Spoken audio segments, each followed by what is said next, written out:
The tragic end of the 12 apostles. How each of Jesus' followers died. They followed him. They walked with him. They ate beside him, heard his laughter, watched him bleed. They believed he was the Son of God. And for that belief, almost all of them were executed, not in battle, not as criminals, but as witnesses. This is not a story of defeat. It is the price of faith. Act 1. After the cross. Jesus was gone. Jerusalem returned to normal. But the men he left behind were changed. They preached what Rome feared most, a risen king.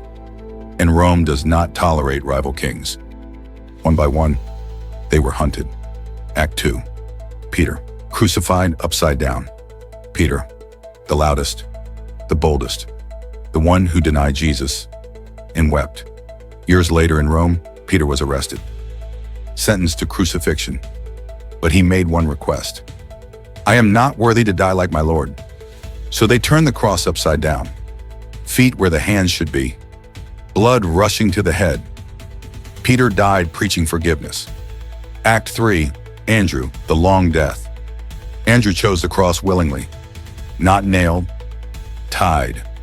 For 2 days he preached from it, until his voice failed. Faith does not always end quickly. Act 4. James, son of Zebedee, the first martyr. James didn't get a trial. Herod wanted approval, so he used the sword. One strike, and the first apostle fell. The others understood. No one was safe. Act 5. John, the one who survived. John was boiled in oil and lived, exiled to Patmos, lonely, old, faithful. There he saw visions of the end of all things. John did not die a martyr, but he lived as one. Act 6. Philip, death in Asia Minor. Philip preached in hostile lands. They crucified him, some say upside down. His crime? Refusing to stop. Act 7. Bartholomew, skinned alive. Bartholomew's death was brutal, flayed, alive, slow. His faith outlasted his flesh. Act 8. Matthew, killed for the word. Matthew left money for truth. In Ethiopia, they stabbed him while he preached. The pen was never mightier than the sword, but it was more dangerous. Act 9. Thomas, the doubter who believed. Thomas demanded proof and died for it. Speared in India.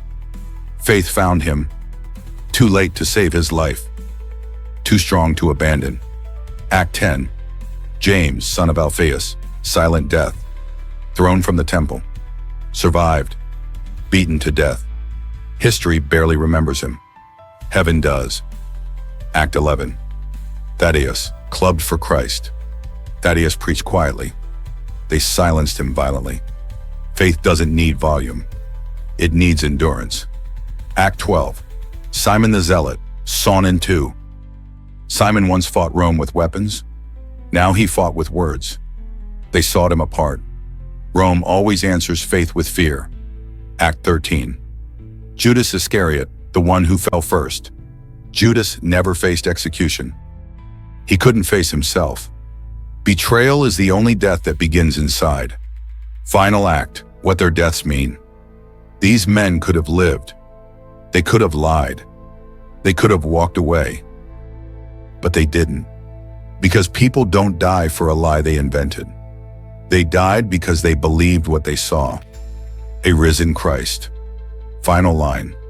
Christianity did not spread by the sword. It spread by blood.